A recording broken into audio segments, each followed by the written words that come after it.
volatile and tense start to the week on Wall Street today. We witnessed the largest one-day point drop in history. With a strong economy and an improving jobs picture, how do you explain this? Just after 3 o'clock this afternoon, the losses adding up at one point, plunging more than 1,500 points, then recovering a bit, closing at 24,345, down more than 1,100 points to end the day. The president often cites the Dow and the markets as proof that his policies are working. So what the White House is saying tonight, as everyday investors and baby boomers, retirees want to know, is this temporary and what's driving the jitters? ABC's chief business correspondent Rebecca Jarvis leading us off. You could see it in their faces. Anxious traders on Wall Street as the Dow plummeted more than 1,500 points before recovering somewhat, still ending the day down 1,175 points, the biggest one-day point drop in history.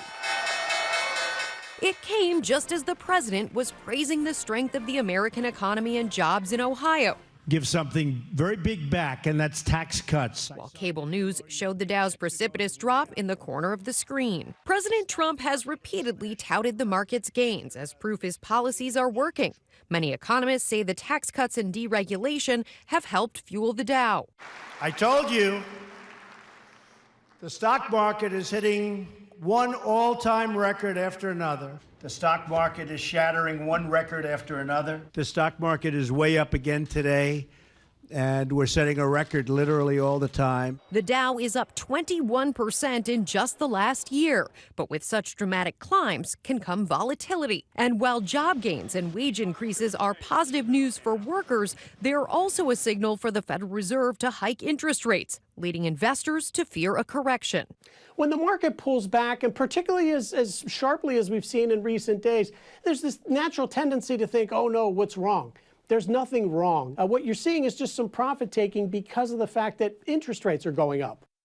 Rebecca Jarvis with us here on the set tonight. And Rebecca, you pointed out there, we know the president pays very close attention to the markets. He often talks about them. But put this in perspective, have we heard from the president yet from the White House?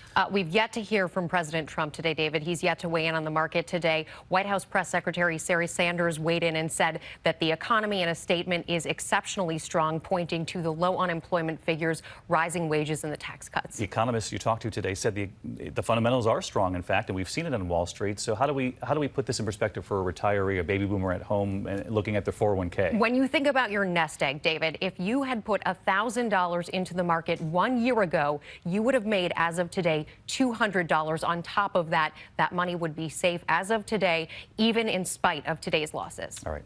We'll see how it goes tomorrow in the markets. Obviously, Rebecca Jarvis here.